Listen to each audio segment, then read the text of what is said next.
Muy buenos días, tengan ustedes, señoras y señores, para la Corporación Bananera Nacional.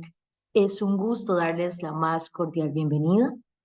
Como extensión del Congreso Bananero realizado en mayo pasado y como parte del compromiso de Corbana de contribuir con la formación y capacitación constante del sector bananero, hoy iniciamos con una serie de webinars sobre temas de suma relevancia para la industria.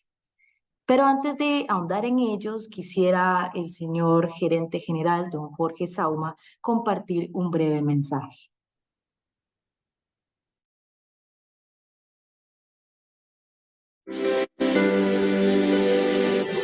Muy bienvenidos, es un gusto tenerlos en este webinar, posibles escenarios futuros para la industria bananera de Latinoamérica. Tenemos un excelente expositor seleccionado para este tema tan crucial. ¿Por qué? Porque Latinoamérica y la producción bananera están sujetos a una variable que no controlamos, que es el clima. Sabemos que van a haber cambios, que está habiendo un cambio climático y creemos muy importante tocar este tema y de alguna manera contribuir.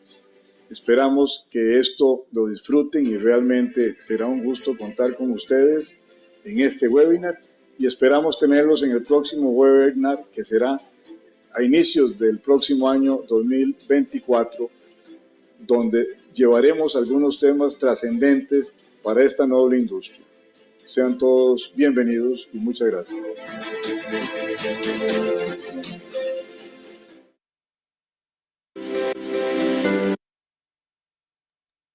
Muchas gracias a don Jorge por sus palabras.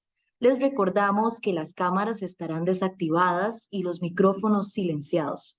Durante la conferencia pueden enviar sus consultas por escrito a la sección de preguntas y respuestas o Q&A que encontrarán en la barra de herramientas en sus pantallas. Sin más preámbulo, le damos la bienvenida al doctor Julián Ramírez Villegas, quien es científico principal y líder de ciencia de datos para la acción climática en la Alianza de Bioversity International y el Centro Internacional de Agricultura Tropical, CIAT. Don Julián también es profesor de adaptación e impactos climáticos agrícolas en la Universidad de Investigación de Wageningen en Países Bajos. El señor Ramírez es ingeniero agrónomo de formación y posee un doctorado en ciencias ambientales por la Universidad de Leeds. Su investigación abarca una variedad de disciplinas que incluyen la adaptación al cambio climático, la modelización de cultivos, la agrometeorología, la conservación de la biodiversidad y los sistemas de información geográfica. Su trabajo relacionado con la adaptación climática ha sido reconocido internacionalmente por las Naciones Unidas. Don Julián, bienvenido. Le cedemos el espacio para que pueda realizar su presentación y le recordamos, por favor, habilitar su micrófono y cámara. Muchas gracias, Natalie, y buenos días a todos. A ver, mientras tanto comparto mi pantalla. Buenos días a todos. Es un gusto estar aquí y poder presentar un poco, compartir el conocimiento que tengo sobre cambio climático, agricultura, impactos del cambio climático y específicamente en el banano. Mi área de investigación no se enfoca, tengo que hacer el disclaimer al principio del seminario, no se enfoca exclusivamente en banano. Sin embargo, dentro de la Alianza Bioversity CIAT, el banano es uno de los cultivos en los que trabajamos. Entonces voy a compartirles un poco del conocimiento que tenemos y también empezando pues desde un punto de vista más general, tratando de llegar a unas soluciones más específicas. Como les decía, muchas gracias. Lo que quería empezar por decir que yo vivo acá en Roma y en Roma uno ve en el mercado el banano de diferentes países de Latinoamérica, a veces de unos, a veces de otros, pero nunca falta. Entonces, yo quería empezar por ahí. ¿Qué significa que el banano esté en los mercados internacionales y especialmente en el mercado europeo? Entonces, esa un poco va a ser la primera parte de mi charla. Es la agricultura como una causa del cambio climático. La segunda parte voy a tratar de ir hacia la agricultura como una víctima del cambio climático. Y una tercera parte que se enfoca más en unos ejemplos de adaptación al cambio climático que son más específicos también a la industria bananera latinoamericana, incluyendo algo de trabajo que hemos hecho nosotros en Musaceas un poco más ampliamente en la Alianza Biodiversity Seattle. Lo primero, entonces, la agricultura como una causa del cambio climático. Hay muchos cambios en el sistema climático o en el sistema de la Tierra. El sistema, digamos, se puede concebir como cuatro partes: atmósfera, criosfera, océanos y biosfera. La biosfera, pues, es donde está toda la vegetación, donde estamos nosotros, lógicamente. En estas diferentes partes del sistema climático, pues vienen ocurriendo una cantidad de cambios, ¿cierto? Cambios en la atmósfera, en las concentraciones de dióxido de carbono, cambios en... esos cambios en las concentraciones de dióxido de carbono lo que hacen es cambiar el balance de radiación en el planeta, y eso entonces es un disparador para una cantidad de otros cambios, incluyendo cambios en la temperatura, por ejemplo, que ocurren, digamos, que afectan a todos los sistemas. Esos cambios en la temperatura entonces causan cambios en los ciclos hidrológicos, cambian los patrones de evapotranspiración y entonces por consiguiente las dinámicas de nubosidad, precipitación. Más temperatura también afecta a los glaciares, entonces hay cambios hidrológicos en muchas cuencas por causa y también cambios en los océanos porque se derriten los glaciares. Como resultado de eso, entonces cambia del mar, ¿cierto? Y también el calentamiento, pues, lleva a cambios en la temperatura de los océanos.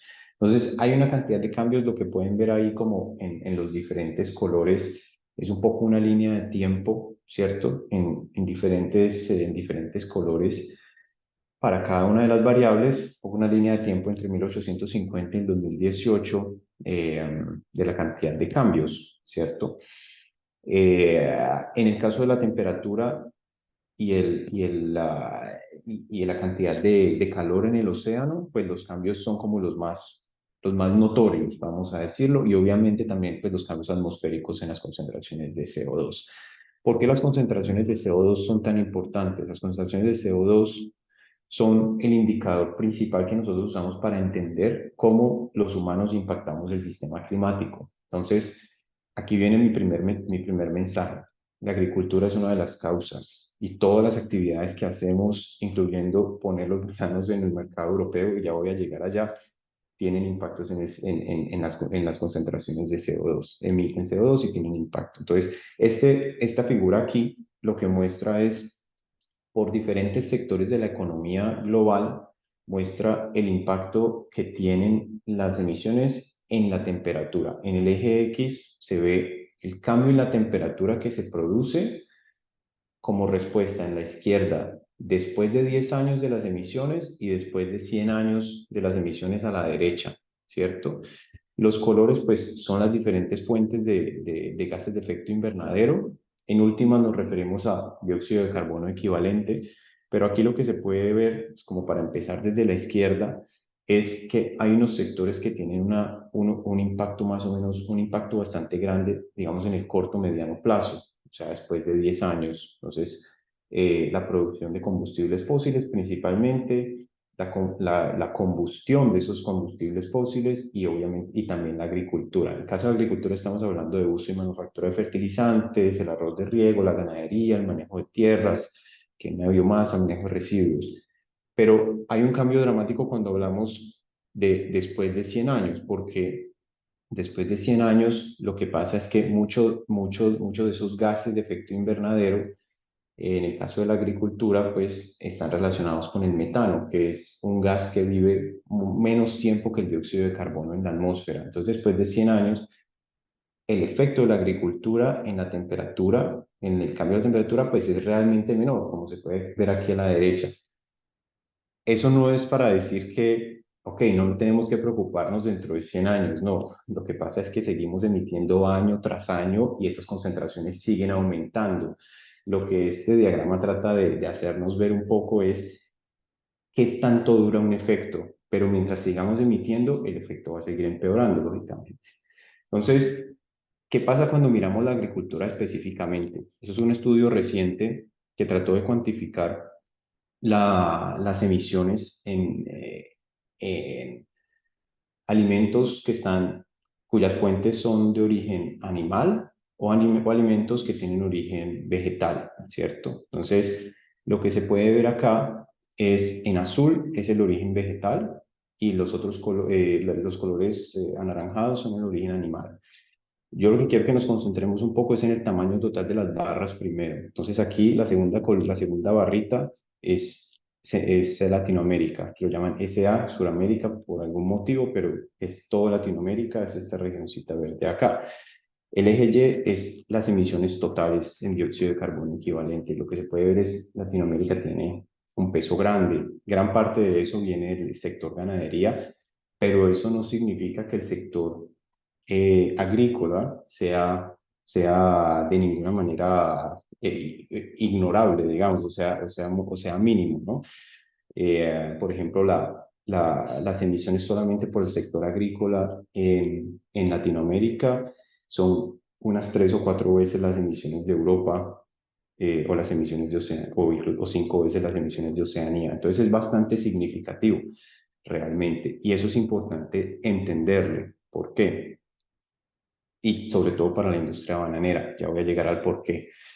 Sobre el banano específicamente, el banano pues de postre comercial y de exportación, obviamente también tiene un efecto. Y yo de ninguna manera pues estas diapositivas buscan apuntar a la industria bananera, pero es importante para nosotros pues mirar a la evidencia científica y tratar de entender que todo lo que hagamos, todo lo que hemos venido haciendo por las últimas décadas ha tenido un impacto en el clima. Esos impactos los sufrimos, y de igual manera, si nosotros estamos buscando adaptarnos, tenemos que pensar en que esas medidas de adaptación tengan también un impacto ambiental positivo, reduciendo las emisiones, o en el peor de los casos tengan un impacto ambiental neutro.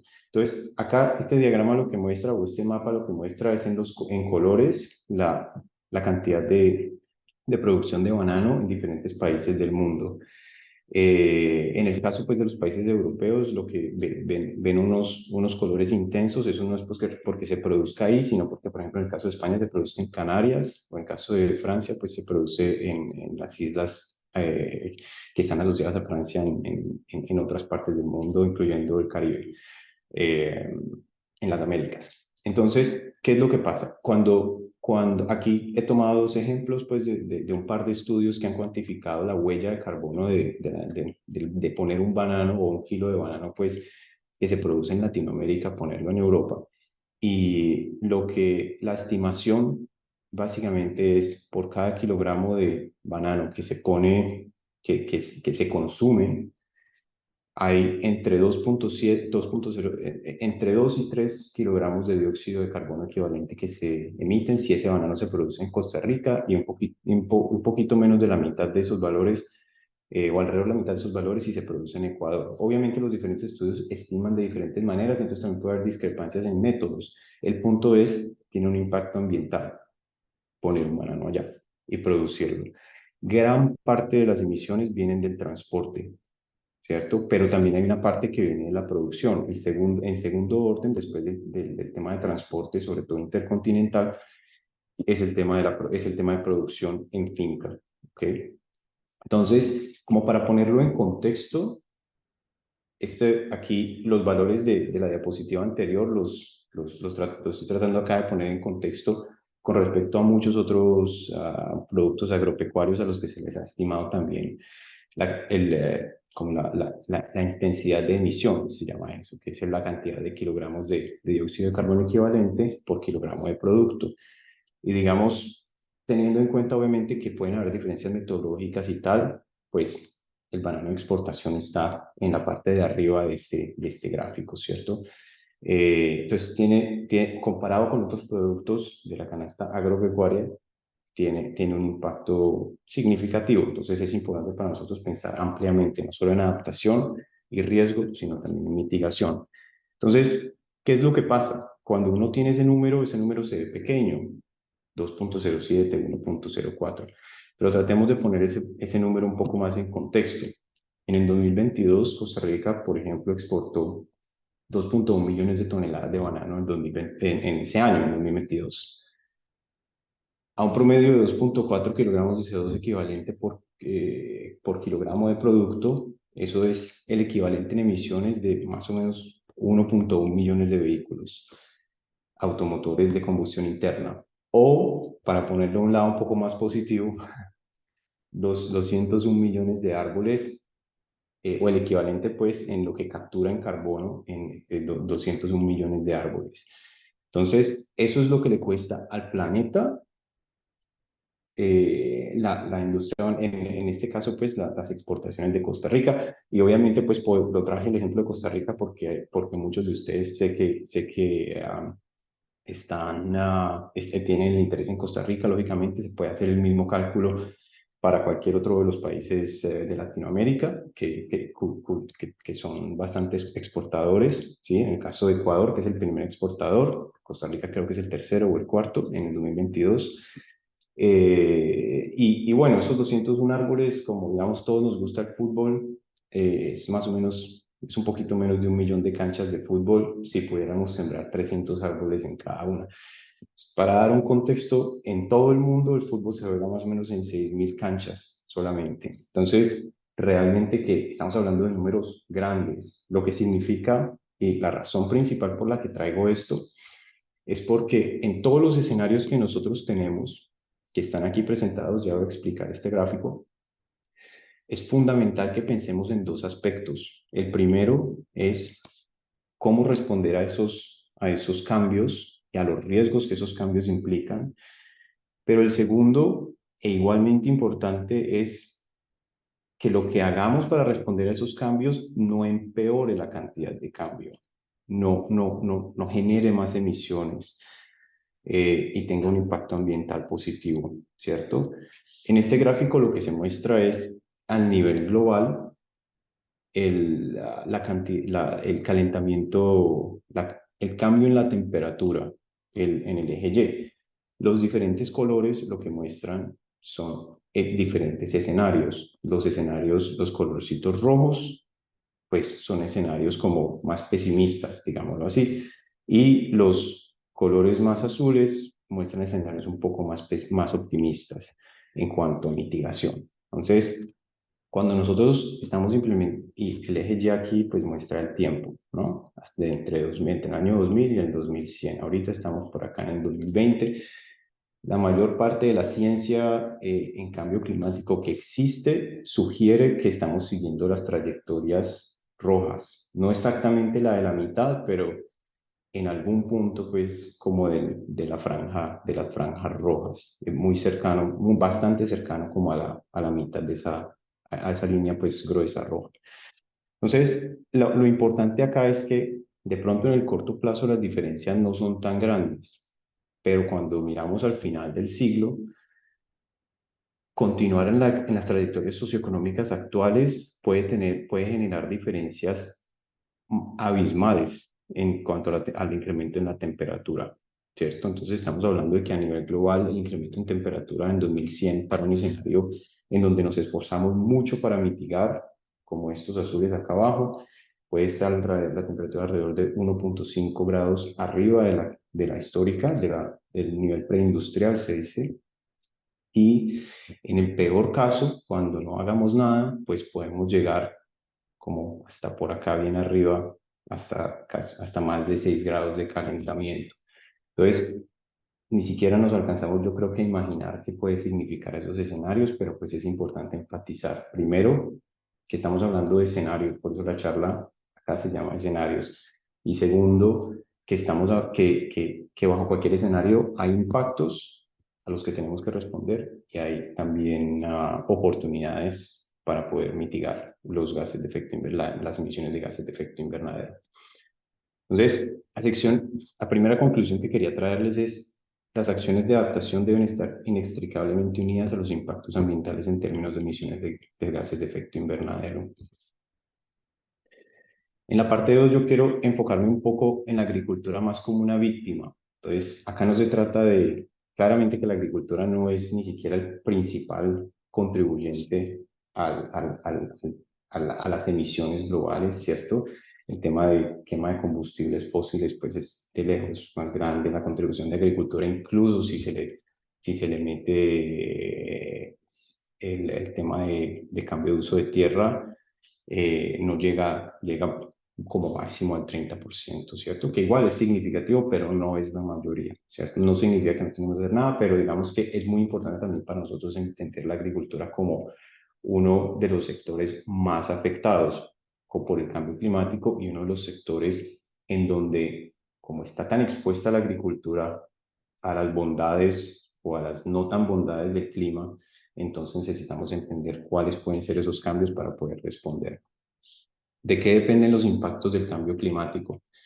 Dependen biofísicamente. Primero, analizamos los impactos del cambio climático en dos dimensiones. La biofísica, ¿cierto? Donde estamos mirando el desempeño del sistema en términos, por ejemplo, de productividad, ¿cierto? Entonces ahí, ¿qué analizamos? Analizamos la importancia de las diferentes variables para el sistema, es decir, la sensibilidad del sistema a las diferentes variables y la cantidad y significancia del cambio en cada una de las variables. Pero luego esos impactos biofísicos se traducen en impactos socioeconómicos, porque si baja el rendimiento o si baja la calidad de fruta, entonces hay unos impactos socioeconómicos porque la fruta tiene menos valor que se produjo o porque la cantidad que se puede vender es menor.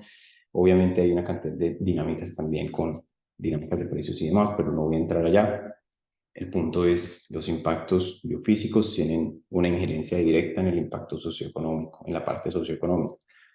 Y en socioeconómicamente, pues estamos hablando que lo que nos interesa es la cantidad y significancia, perdón, ahí la repetición de cantidad, está un error ahí, la cantidad de significancia del cambio biofísico. Si el rendimiento cambió mucho, el impacto socioeconómico va a ser mayor, pues bien sea positivo o negativo, y la vulnerabilidad de las personas o del sistema. Sistemas más vulnerables o poblaciones más vulnerables van a tener más dificultades para adaptarse o para responder, ¿cierto? Entonces, lo primero en ese sentido, acá me voy a tratar de enfocar más en la parte biofísica, que es donde está mi expertise, pero lo primero entonces es entender los cambios históricos, ¿cierto? Acá este mapa global, nuevamente para enfatizar, quisiera empezar desde la parte más global. Este mapa global muestra el cambio en la temperatura relativo a lo que se llama periodo preindustrial. El periodo preindustrial es el periodo en el que se considera que no habían demasiadas emisiones, no había habido mucho efecto de parte del humano en el clima, ¿cierto? Entonces, por eso se utiliza este periodo mucho como referencia. Entonces, este es el cambio de temperatura desde el periodo, como la resta entre lo que tenemos hoy en día versus lo que había en ese periodo en cuanto a temperatura. Entonces aquí lo que se puede ver es que la mayoría de regiones, primero, los océanos están como, se han calentado un poco menos. Lo segundo es que las latitudes medias y bajas, o sea, la zona tropical y subtropical se ha calentado un poco menos comparado con las latitudes altas acá bien arriba al norte sobre todo. Pero no nos interesa solamente la cantidad de cambio, lo que nos interesa es la significancia del cambio, porque el cambio puede ser pequeño, lo que nos interesa es qué tanto es ese cambio con respecto a lo que normalmente nosotros estamos acostumbrados, para tratarlo de poner en unos términos sencillos. Este gráfico lo que muestra es eso, un poco, de una manera un poco más científica. El eje Y muestra el cambio en la temperatura para para la parte norte de Sudamérica, por ejemplo, y, eh, y el eje X muestra el tiempo, ¿cierto? Entonces, lo que trata de ilustrar este gráfico es dos conceptos que son muy importantes para entender un cambio. El primero es la señal. La señal es la cantidad de cambio. Entonces aquí se ilustra como la diferencia entre el punto final, ¿cierto? Indicado por esta flecha acá arriba, y el punto como medio del pasado, digamos, del periodo preindustrial que les comentaba ahorita. Y el ruido, que es como la variación normal que había antes de haber cambio climático, antes de que se hablase de cambio climático, antes de que fuera detectable el cambio climático. Entonces, es la comparación de esas dos cantidades la que nos dice a nosotros este cambio es significativo o este cambio no es significativo. Entonces volvamos a mirar el mapa anterior, ya ya está aquí como agrupado por regiones, pero volvamos a mirar el mapa anterior para tratar de entender cuándo la señal se volvió más alta que el ruido, ¿cierto? Cuando la cantidad de cambio se salió de la variabilidad a la que estas diferentes regiones estaban habituadas o estaban experimentando pues en el periodo preindustrial. Y lo que podemos ver acá es que la mayor parte, pese a que en el primer mapa que estaba mostrando la cantidad de cambio en las zonas tropicales era menor, estas regiones son precisamente las que primero se salen como de la variabilidad, ¿cierto? Y lo contrario con las zonas de las latitudes altas. Pero quiero llamar la atención de todos acá, como a toda esta parte de Latinoamérica, ¿cierto? Centroamérica y la zona no amazónica, digamos, de Sudamérica, en donde se produce muchísimo banano, y acá estamos hablando que la temperatura debido al cambio climático se salió de su comportamiento normal hace ya varias décadas. Entonces, en este momento realmente estamos experimentando climas que son notoriamente diferentes a causa del cambio climático, a causa de la influencia del humano en el clima, que lo que se habría experimentado si no hubiera cambio climático. Entonces, volviendo a los escenarios, nuevamente, es súper clave para nosotros volver al tema de los escenarios porque es la cantidad de cambio que nosotros veamos de aquí en adelante lo que importa. Y esa cantidad de cambio está directamente relacionada con la cantidad de emisiones que hayan, ¿cierto? Entonces, no tenemos una verdad absoluta. No puedo decirles yo en Costa Rica o en Ecuador o en Colombia, esta es la cantidad esta es la temperatura que va a haber en el año 2050 o en el año 2045. Nadie puede decir esto, mucho menos yo, lógicamente. Entonces, por eso es importante hablar de escenarios. Hay unos escenarios más pesimistas que otros. Esta figura ilustra los diferentes, como cuál es el rango posible de escenarios, por ejemplo, para el final del siglo, ¿cierto? En este caso lo que tenemos es estas cantidades arriba que se llaman, que se definen como SSPs, que son caminos socioeconómicos. Esos caminos socioeconómicos pues te dan un balance de energía, un exceso de energía en el sistema, desde poco exceso hasta mucho exceso, ¿cierto? Eso se mide en vatios por metro cuadrado. No me interesa aquí como la parte técnica tanto, lo importante es que hay unos de bajo exceso de energía y hay unos de mucho exceso de energía. Pero luego, con esas trayectorias, hay una cantidad de sistemas de modelación que existen en el mundo. Esos sistemas de modelación entonces nos abren un rango de posibilidades porque cada sistema de modelación representa la Tierra de manera distinta, ¿cierto? Y luego dentro de cada sistema de modelación entonces hay diferentes formas de parametrizar ciertas variables o ciertos procesos. Entonces eso también lleva a una cantidad de variabilidad. Eso es lo que se llama como cascada de incertidumbre. En últimas, a lo que llegamos es a lo que está abajo, a una cantidad de escenarios dentro de los cuales no podemos decir, este es más probable, este es menos probable, este es más probable.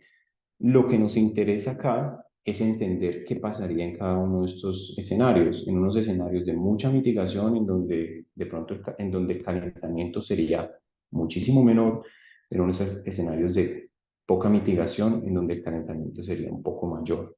Generalmente en la literatura científica, sobre todo en agricultura, no se exploran tanto estos escenarios, estos escenarios acá tan extremos, pero se explora generalmente entre 1.5, 2, 3 grados y 4 grados. Entonces, en las próximas diapositivas voy a tratar de mostrarles unos mapas globales sobre estos y luego vamos un poco sobre Costa Rica como un ejemplo muy concreto. Acá, a mí me parece mucho más fácil mostrar cómo se vería el mundo en un escenario de 2, de 3, de 4 grados, que empezar a hablar que el SSP este, que el SSP otro, porque es mucho más fácil de entender, me parece. Entonces, ¿qué es lo que pasa acá? Estos son 4 posibles futuros de la Tierra.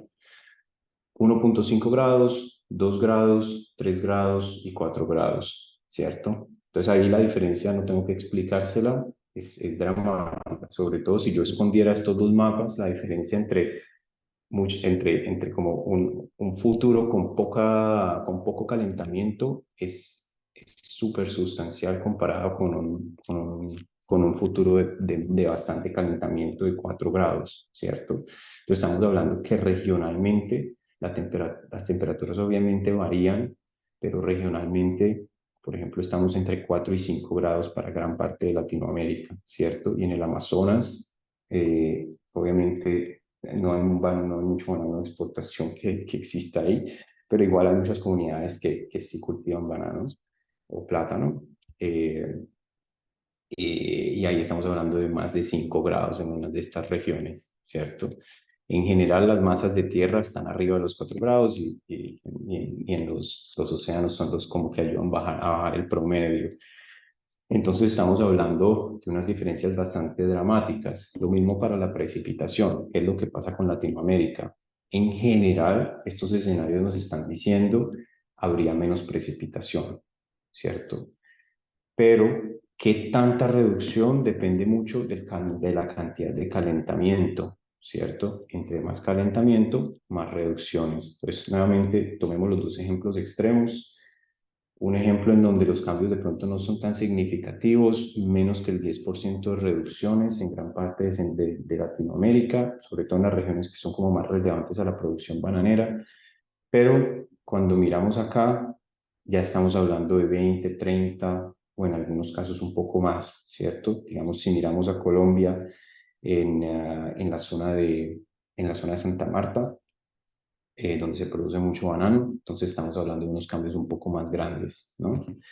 Entonces, estos son los escenarios de los que hablamos y de los que quería mostrarles, ¿cierto? Esos escenarios no son solo sobre la precipitación total y sobre la temperatura media, esos escenarios también se pueden generar para cualquier variable, ¿sí? Entonces, por ejemplo, aquí este mapa global nuevamente lo que muestra es el conteo de días en el año que tienen temperaturas extremas o que tienen temperaturas arriba de 35 grados para un futuro entre 4 y 6 grados globalmente. Y lo que se puede ver es que el incremento en el número de días es bastante sustancial para muchas regiones, pero digamos que especialmente para Latinoamérica, ¿cierto? Entonces, en general, más temperatura, incluso bajo los escenarios más optimistas, incrementos en la temperatura, más secos, más seco, pero con incertidumbre sobre todo debido a las emisiones, ¿cierto? ¿Qué pasa cuando todas estas proyecciones, porque no son predicciones, sino proyecciones, las podemos también analizar nosotros con respecto a para una región en particular, ¿cierto? O para un país en particular. Entonces aquí les traigo el ejemplo, un par de ejemplos pues de Costa Rica, de algunos de los indicadores como más clave.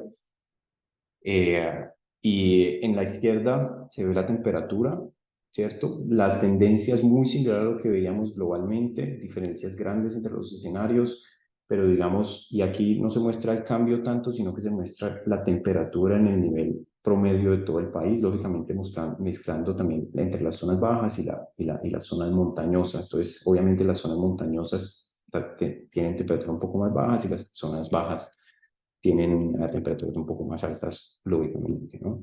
Entonces, pero lo que se ve es que la tendencia en la temperatura es muy clara, ¿cierto? E incluso en los escenarios más optimistas, pues la temperatura incrementaría entre 1 grado y medio de más de lo que está en este momento. Para la precipitación, que se ve en la derecha, en general, sobre todo los escenarios como de más calentamiento, los más rojitos, pues en promedio indicarían una reducción, sobre todo más significativa hacia el final del siglo. No obstante, habiendo dicho esto, pues el nivel de precipitaciones en la mayor parte de Costa Rica es bastante significativo, entonces la reducción en términos relativos de pronto no se ve no se ve tan dramática. Sin embargo, esto también no es tan es importante no interpretarlo como de manera muy superficial, porque lógicamente pues hay una cantidad entre el cambio de temperatura y el cambio de la precipitación, más otros cambios atmosféricos que pueden haber. La reacción de los sistemas productivos puede ser variada. Por ejemplo, cambios en la temperatura pueden causar cambios en los microclimas, pero también cambios en la evapotranspiración. Y luego empezamos a hablar de otra cantidad de dinámicas que no son tan fáciles de interpretar a primera vista. En cuanto a la precipitación, si miramos como geográficamente, ¿cierto? Entonces esto es como la media de un escenario en particular. La mayor parte de Costa Rica en promedio estaría con una reducción en Limón, donde hay muchísima producción bananera, pues estamos hablando en promedio una reducción de 370 milímetros, 70 milímetros, de acuerdo pues a lo que nos están diciendo esos modelos. Obviamente, no, nuevamente para enfatizar, no es una predicción, es una proyección que depende de la parte de la parte de las emisiones también. Y importante acá también resaltar este rango, ¿cierto? Este rango de percentil, esos percentiles, en los que los diferentes modelos y diferentes escenarios nos dicen que puede ser tan dramático como una reducción de 1000 milímetros, que ya empezaría a ser un poco más significativo, o un ligero incremento de 80 milímetros, ¿cierto? Entonces, bueno, es importante tener en cuenta la incertidumbre. Sin embargo, también es importante tener en cuenta que en general, lo que dice la literatura científica es que el mejor predictor de un grupo de modelos es la media. Entonces, solamente también para tener eso en cuenta. Acá el número de días calientes, el número de días que están por arriba de 30 grados centígrados, ¿cierto? En promedio en todo el país. Entonces lo que tenemos acá es muy consistente con el incremento en la temperatura media, ¿cierto?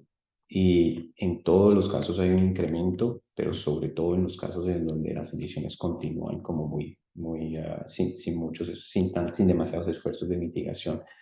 Y por el lado un poco más positivo, pues el número de días con precipitaciones significativas, digamos de más de 20 milímetros, tiende a reducirse, ¿cierto? Entonces, pues una ligera reducción quizás en los extremos.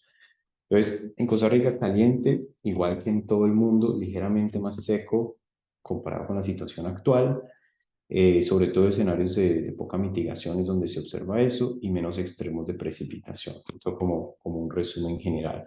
Entonces, ¿qué pasa con el banano? Para hablar ya como más concretamente de la industria bananera. Han habido varios estudios, nosotros hemos hecho unos estudios dentro de la Alianza Biodiversity SIAT sobre el tema de la aptitud climática. Ha habido literatura después de esa. Realmente acá lo que traté yo de hacer fue de traerle la literatura más reciente a expensas de promocionar mi propio trabajo. Entonces, básicamente lo que en la literatura los impactos se analizan en la parte biofísica con dos abordajes. El tema de aptitud climática, que te dice dónde puede haber producción o dónde habría producción en el futuro, y el tema de productividad, ¿cierto? O sea, cuánto una región o un sitio en particular puede producir o un país en particular puede producir por unidad de área. Entonces, aquí hay un estudio, aquí esta diapositiva lo que muestra es un estudio en Latinoamérica, en la zona bananera pues, de Latinoamérica, donde analizaron los cambios en aptitud climática, utilizando unas técnicas de modelación que se conocen como modelos de nicho, ¿cierto? Lo que muestra a la izquierda es pues, un mapa pues, que el color verde indica las áreas actuales y en la derecha se ven los impactos en el 2060, digamos que más o menos en la mitad de este siglo. El verde en ese mapa de la derecha indica regiones que son potencialmente que podrían entrar a producción. El naranja, regiones que se quedan estables, es decir, están en producción actualmente y se podrían, de acuerdo a los cambios del clima, sostener la producción ahí. Y el rojo, pues indica pérdidas en este caso. Entonces vemos bastante rojo, sobre todo en Colombia, en Guatemala, En ciertas regiones, también en Panamá se ve bastante rojo, mientras que se ve bastante naranja como en Nicaragua, en Costa Rica, sobre todo como en la zona bananera principal. Aquí el zoom, la resolución del mapa no lo deja ver quizás tan bien, pero hay bastante naranja en la zona principal bananera de Costa Rica. Y en Ecuador es donde se ve como más verde, igual que en México. La segunda forma de analizar esto es los impactos en productividad. Quizás algunos de ustedes han visto este estudio. Es un estudio por Dan Dever, que es un colega mío en la Universidad de Exeter.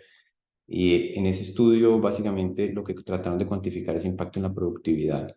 El impacto en la productividad, en general, en varios países de Latinoamérica, es negativo.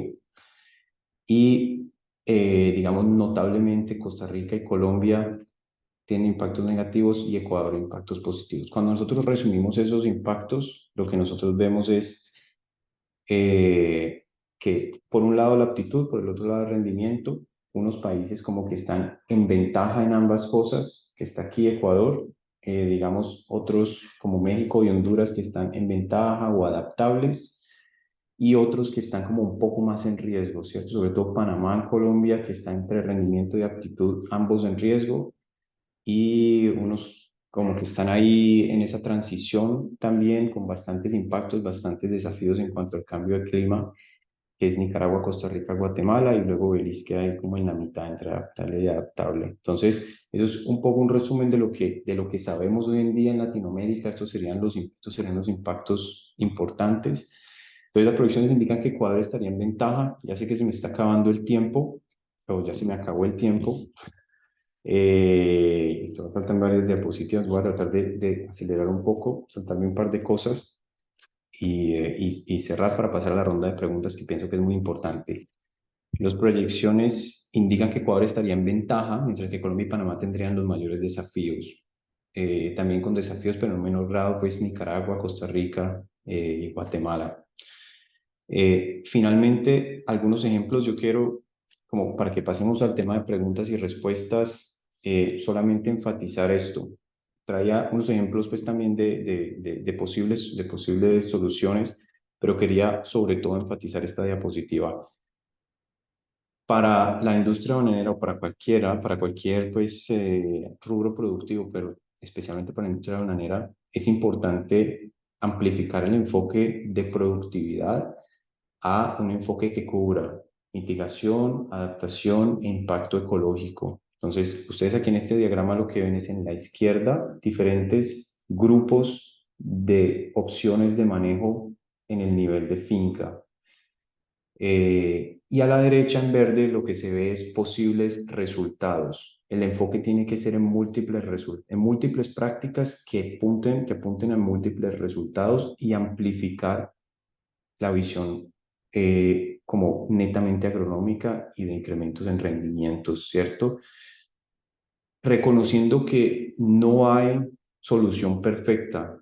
Este es un estudio que se hizo, y se los invito a leer, ese estudio es súper interesante. Es un estudio que se hizo sobre zonas húmedas de banano de exportación en Latinoamérica específicamente, tratando de priorizar acciones. Conclusión principal, no hay solución perfecta, sin embargo, hay muchas soluciones hacia el manejo nutricional y de plagas y enfermedades que pueden tener beneficios, múltiples beneficios en múltiples dimensiones. Entonces, no quiero, bueno, podemos expandir más. Yo mismo no soy un experto en banano. Ustedes acá en esta sala virtual saben muchísimo más de toda esta lista de prácticas que yo. Yo lo dejo allí y les agradezco mucho. Le paso la palabra al doctor Rafael. Muchísimas gracias. Muchísimas gracias al doctor Julián por esta valiosa participación. A partir de este momento vamos a dar un espacio de 15 minutos para atender sus inquietudes. Les agradecemos colocarlas, por favor, en la sección de preguntas y respuestas que tienen abajo de sus pantallas. Aprovecho para presentar al señor Miguel González, quien es ingeniero agrónomo graduado de la Universidad de Costa Rica. Tiene 35 años de experiencia en la industria bananera, es investigador adjunto de la Dirección de Investigaciones de Corvana como coordinador del eje de Fisiología, Clima y Producción. El señor González nos ayudará a moderar esta sección de preguntas, así que adelante.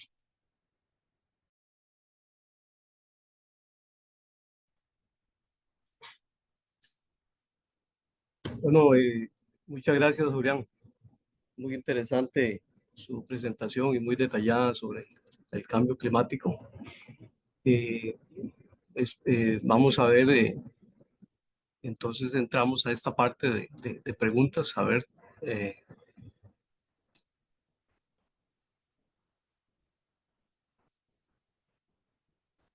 hay una pregunta del señor Rojas Fallas, dice, con base en su presentación y específicamente para Costa Rica, ¿cuáles son los principales efectos para las zonas productivas de la zona pacífica?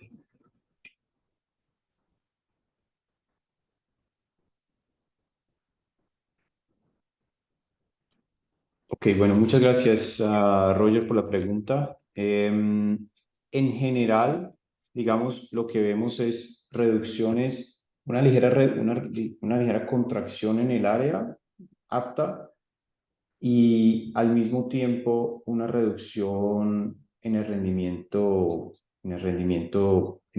promedio. ¿Por qué se puede deber eso?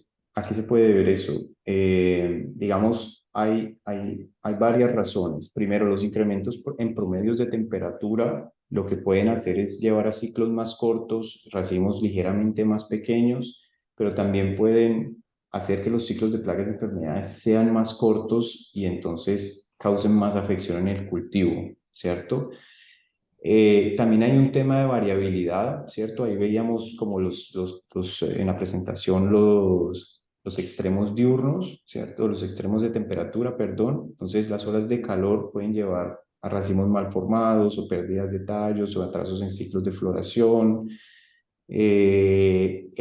Es muy difícil predecir el tema de vientos o hacer proyecciones en el tema de vientos, pero pues obviamente hemos visto el tema de los huracanes, pues también es importante y vientos fuertes, ¿sí? Costa Rica de pronto no está, vamos a decirlo, en el ojo del huracán como tal como está Honduras, pero igual sí, o sea, pero igual todo Centroamérica pues experimenta ciertos efectos, sobre todo de vientos fuertes y tal. De igual manera, las reducciones en precipitación pueden llevar a sequías menores o momentáneas que pueden también llevar a efectos en la calidad de la fruta o en el rendimiento total.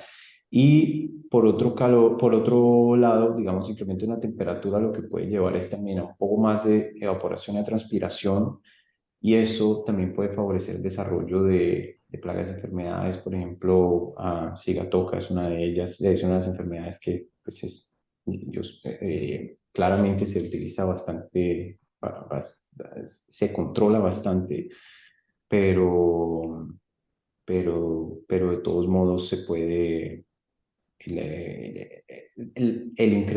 digamos, pueden mejorar las condiciones de humedad de la hoja y de humedad relativa y puede incrementar incluso más la prevalencia o el daño a la enfermedad. Y lo último es también eventos extremos como lluvias fuertes o inundaciones, ¿sí? Pero eso no lo tocamos tanto acá, ¿cierto? Porque las proyecciones de estos eventos son un poco más difíciles de tener. Entonces, probablemente eso no, o bueno, digamos, no lo tocamos acá mucho, pero vemos lo que se ve en las proyecciones es un poco reducciones en las precipitaciones, la frecuencia de días con precipitación alta. Probablemente el tema de eventos extremos de precipitación al menos no sería tan crítico. Muy bien, muy bien. Hay otra pregunta aquí y es interesante sobre el secuestro de carbono. ¿Es alguna recomendación o sugerencia para mejorar el sistema productivo del banano en el secuestro del carbono? Esa es una muy buena pregunta, muchísimas gracias. Como le decía, realmente que yo no soy un experto como tal en banano o en mitigación, pues en el tema de banano. Ustedes sabrán mucho mejor que yo. Lo que yo sí puedo decirles es que es dos cosas como principales. Lo primero es, con base en el estudio este de Fernández en el 2022, el tema nutricional, un mejor manejo del tema nutricional seguramente reduce las emisiones de óxido nitroso. Lo que yo creo que es importante en el banano, en la producción bananera, es la producción de óxido nitroso que viene o por la manufactura de fertilizantes o por el uso de fertilizantes en campo. Entonces, fertilización más precisa, fertilización mucho más apuntando a lo que la planta necesita, cuando lo necesita. Esos son temas que mejoran, seguramente eso también variará dependiendo de cuál manejo se está utilizando actualmente. Reincorporación de residuos, cultivos de cobertura, son cosas de pronto, son cosas que también pueden tener un efecto positivo, ¿cierto? En cuanto a a captura de carbono. Esas son las cosas que resaltaba ese estudio, pero la segunda cosa que yo quería resaltar es que ese estudio incluso, que es como el más completo que al menos yo logré encontrar, o yo he logrado encontrar, es basado mucho en conocimiento experto. Entonces también hay un tema de evidencia científica que está haciendo falta en la producción, sobre todo en la producción bananera comercial, para poder entender cuáles son esas prácticas que reducen la huella de carbono, sobre todo en la parte productiva. Y solamente también para dejarlo claro, la parte productiva es más o menos el equivalente a un tercio de lo que es la parte de transporte desde puerto hasta el mercado europeo, para dar el ejemplo del mercado europeo, ¿no? Entonces, es significativa, pero no es tan grande. Pero igual en la producción, ¿no?, también hay, pues hay oportunidades de captura de carbono.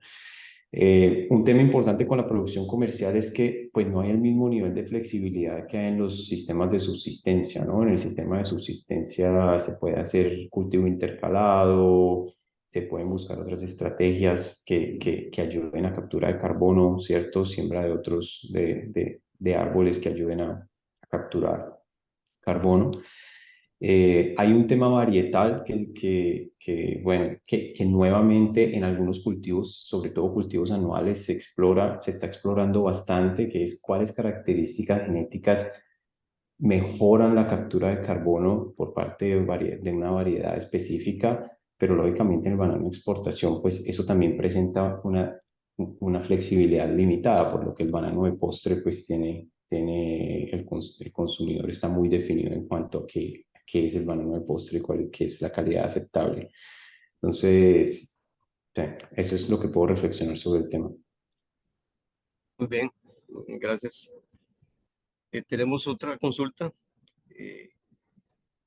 Se indica que si se conoce evidencia científica sobre la responsabilidad del cambio climático en la aparición de nuevas plagas o el aumento de la incidencia de ellas en el cultivo del banano. Eh, La evidencia científica es incompleta en ese sentido. Lo que la evidencia científica nos indica, desafortunadamente, digamos, el tiempo el tiempo que tenía hoy no era limitado, entonces cuando estaba preparando la charla hice la elección deliberada de no incluir nada sobre plagas y enfermedades. Sin embargo, digamos, o sea, hay evidencia científica que indica que ha habido un desplazamiento de las plagas y las enfermedades, tratando de hacer lo que se conoce como seguir a sus nichos, ¿cierto? Entonces, a veces eso pasa porque, por ejemplo, se abren nuevas zonas productivas donde el clima es apto, pero entonces la plaga o la enfermedad también sigue ese mismo patrón, sigue el nicho y sigue donde está el cultivo. Otras veces empiezan a haber condiciones favorables y entonces las plagas o las enfermedades empiezan a aparecer en esas regiones. Ahorita se me escapan los temas, las cosas más específicas, pero como ejemplos muy específicos, pero obviamente en banano, pues el tema de cigatoca es un tema crítico, ¿no? Es un tema muy importante y la enfermedad, obviamente la enfermedad responde bastante al clima, ¿no?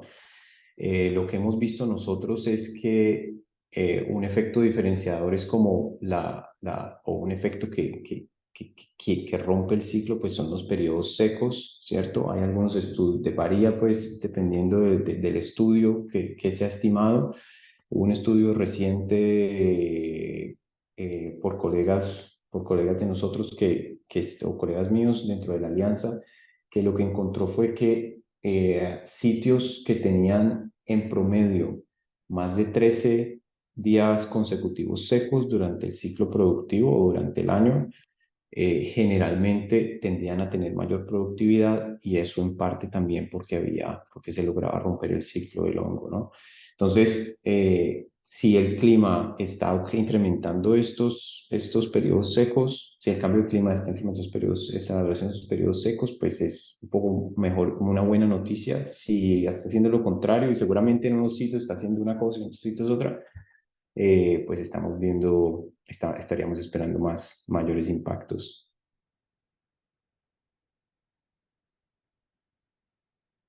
Estás en mute, Miguel. Hay otra consulta relacionada con esto, pero ya lo que pone de manifiesto es en las plagas, las enfermedades, ¿verdad? Ya hablamos de plagas, ahora dice, actualmente, como usted bien lo sabe, la enfermedad de raza 4 tropical de Fusarium es una amenaza y un peligro para la producción de bananos y plátanos en América Latina y el Caribe. ¿Cómo puede impactar el cambio climático en relación a esta nefasta enfermedad? Eso es una muy buena pregunta, y desafortunadamente es una pregunta que yo no tengo una respuesta clara. Digamos, hay gente muy especializada que está tratando de investigar y entender la ecología del fusarium. Yo mismo he hecho estudios en donde no hemos llegado a una conclusión muy clara sobre cuáles son los factores o qué factores pues influencian. El factor manejo es supremamente preponderante, y simplemente la presencia del fusarium ya hace que si llega a un sitio y está el cultivo, ya eso está por todo lado. Entonces, digamos que el factor humano allí, en la dispersión en la dispersión, es el factor preponderante. No estoy negando necesariamente un efecto del clima, pero yo pienso que, o sea, de acuerdo pues al conocimiento mío, a lo que está en la literatura y a la misma experiencia de raza uno en la época de Gros Michel y ahorita con raza 4, pues el factor humano en la dispersión es lo más importante allí. Muy bien. Tenemos otra pregunta. ¿Podría hablar de la valoración del capital natural más allá del fruto producido y su valoración dentro de la matriz productiva de la empresa? Entonces pone aquí que, por ejemplo, como el enfoque en los múltiples resultados en su penúltima diapositiva puede monetizarse y formar parte de los objetivos financieros o no financieros de la finca. Es una muy buena pregunta. No es directamente mi área de expertise, pero es una muy buena pregunta. Entonces ahí, por ejemplo, hay, digamos, como etiquetas diferenciadoras, ¿cierto? Hay regulaciones específicas que empiezan a aparecer, regulaciones específicas en la Unión Europea, por ejemplo, con el tema de deforestación. No afecta tanto el banano, pero afecta, por ejemplo, el café.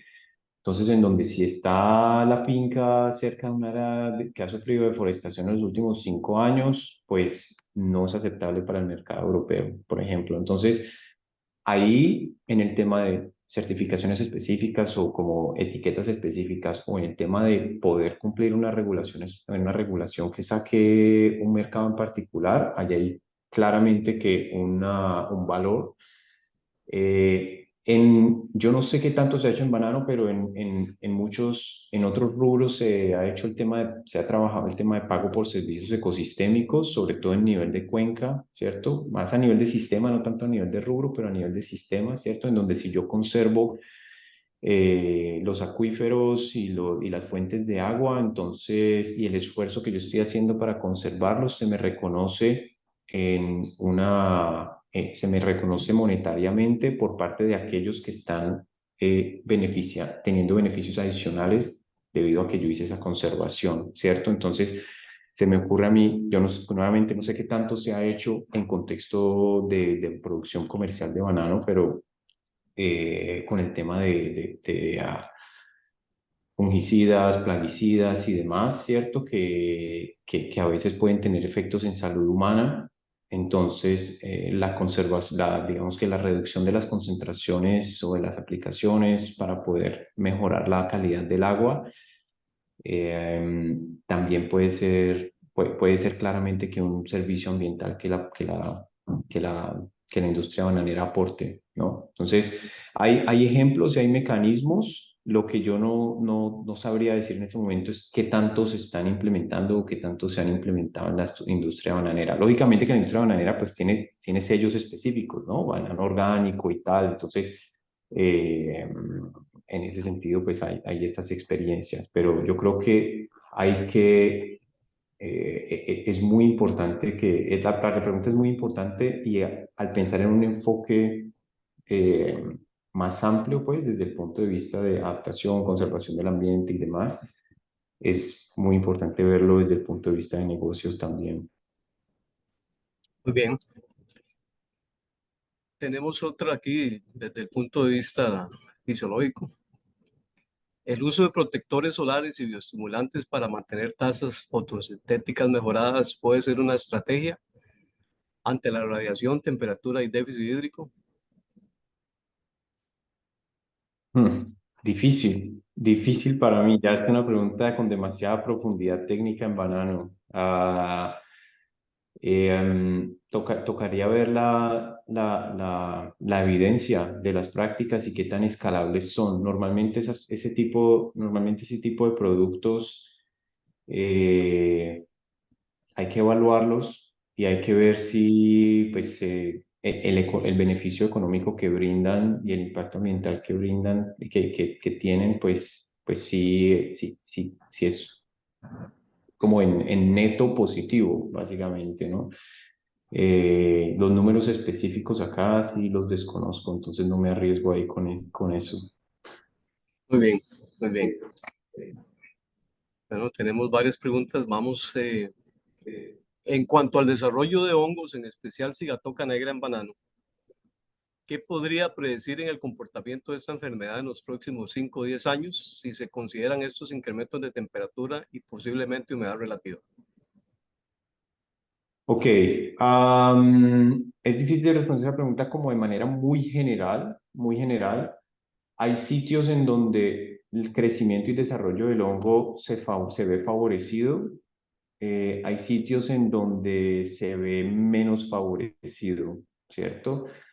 Lo que la mayoría de estudios parecen indicar es que la presión del hongo incrementaría en general, pero realmente que depende del contexto. Y lo más importante es que depende también del manejo que se le esté dando, ¿cierto? Y del tipo de sistema que se tenga implementado, el tipo de control cultural, el uso de fungicida, el tipo de fungicida, la frecuencia, el tema de resistencia. Entonces, el microclima en muchas regiones está independientemente, muchas veces el cambio de clima no alcanza a sacar el hongo de su ciclo o a romperlo o a afectarlo de manera significativa, sino el hongo simplemente va a seguir estando. En otros sitios, en otros sitios puede haber una reducción en el número de aplicaciones, por ejemplo. Estoy hablando de pues, banano comercial o en el número de controles que se hacen en el año. Y en otros sitios en donde de pronto es un poco bajo, se puede incrementar. La dinámica depende realmente del clima, ¿cierto? Entonces, humedades relativas arriba del 90%, abajo del dosel, temperaturas por ahí en el rango entre 28 y abajo de 36, arriba de 28 a 35 y con bastante precipitación que te mantenga la hoja húmeda, pues vas a tener cigatoca sí o sí. Bueno, muy bien. Hay otra interesante. En los últimos años hay una tendencia en el envío de banano de Europa en cajas plásticas, cajas que van y vienen, con sus respectivos consumos extras de CO2 en transporte, uso de detergentes, etcétera. Tal y como usted lo indicó en su presentación, estos pequeños impactos se pueden convertir en aspectos a considerar a futuro. ¿Usted tiene algún estudio que nos medie el impacto ambiental para el uso de este tipo de empaques? El tipo de empaque, basado en mi entendimiento, el tipo de empaque no es la principal causa de que las emisiones sean tan altas en la parte del transporte internacional.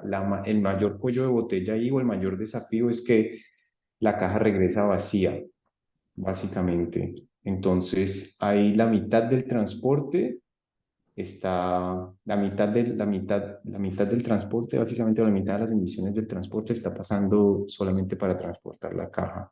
Si eso se pudiera optimizar de una mejor manera, eso podría reducir bastante las emisiones. Esa es sería la reflexión ahí. Obviamente, pues si se usan materiales más durables, materiales que tengan más tendencia a ser inocuos, pues que sean más fáciles de limpiar, que requieran menos mantenimiento, todo eso ahorra mano de obra, todo eso permite pues reutilizar el material por más tiempo y eso obviamente que ayuda a reducir la huella ambiental, ¿no? Pero aquí el principal reto es el hecho que la caja regresa vacía. Muy bien. Tenemos otra consulta sobre la huella de carbono.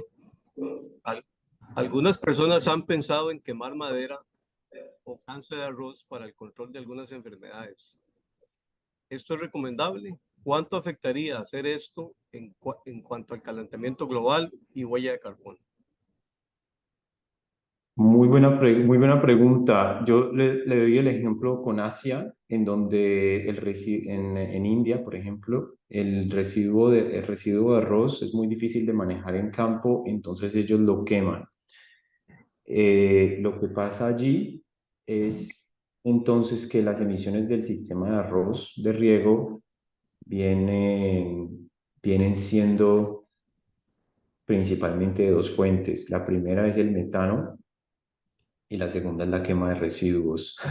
Entonces, no quemar los residuos es crucial para tener bajas emisiones y quemar residuos, pues es emitir directamente dióxido de carbono, sobre todo cuando si se queman residuos en grandes cantidades. Hay muchos países que, por ejemplo, un ejemplo no relacionado con banano, pero en Colombia el sector de caña de azúcar tenía una práctica de quemar el cultivo para facilitar la cosecha y el gobierno desde hace una década, un par de décadas, creó una regulación ambiental para limitar ese tema. Entonces, el tema de evitar quemas en los campos de residuos o de cualquier material es fundamental. Bueno, muy bien. Ya estamos con poco tiempo. Vamos a hacer una pregunta más. ¿Qué tanto puede afectar el potencial genético del banano en estos cambios climáticos, afectando la productividad? Esto relacionado con el tema de usar un raza 4. Ok. También muy buena pregunta. Tenía yo una diapositiva de eso. Si me permiten, se la comparto mi pantalla rápidamente y se las muestro. ¿Dónde está? Aquí. Acá. Entonces, esto quizás ayudar un poco a responder esa pregunta. No está tan relacionado con Fusarium raza 4, pero sí está relacionado con el tema de cambios en clima y de clima. Aquí lo que está mostrando esta diapositiva es en un eje el desempeño de unos genotipos en en ambientes húmedos, digamos, en el eje Y, y en el eje X, desempeño de genotipos en ambientes secos, ¿cierto? Donde hay como más días consecutivos secos. Todos los punticos y los nombres, pues son nombres de diferentes genotipos que se han probado en diferentes ensayos de campo, desde el 1980 creo, en varios ciclos de pruebas, incluyendo el International MUSA Testing Program, las 3 fases. Y como se los traigo a manera de ejemplo, simplemente el desempeño de los genotipos varía sustancialmente. Y acá, pues yo resalté como en rojito como dos tipo Cavendish y el Gros Michel, y aquí en verdecito el FIA 1 que pues es un material que liberó la FIA hace mucho tiempo, hace varias décadas, pero que muestra buen desempeño básicamente en ambos tipos de ambiente, ¿cierto? Entonces, el desempeño de los materiales es muy importante entenderlo y efectivamente el potencial genético de los materiales varía dependiendo del ambiente en el que están, ¿cierto? Lógicamente que en el tema de banano de producción comercial y del banano de postre para exportación, pues hay una flexibilidad muy limitada en cuanto a cuál es el material, el material genético que se puede usar, pero inevitablemente que el clima condiciona muchísimo el desempeño varietal.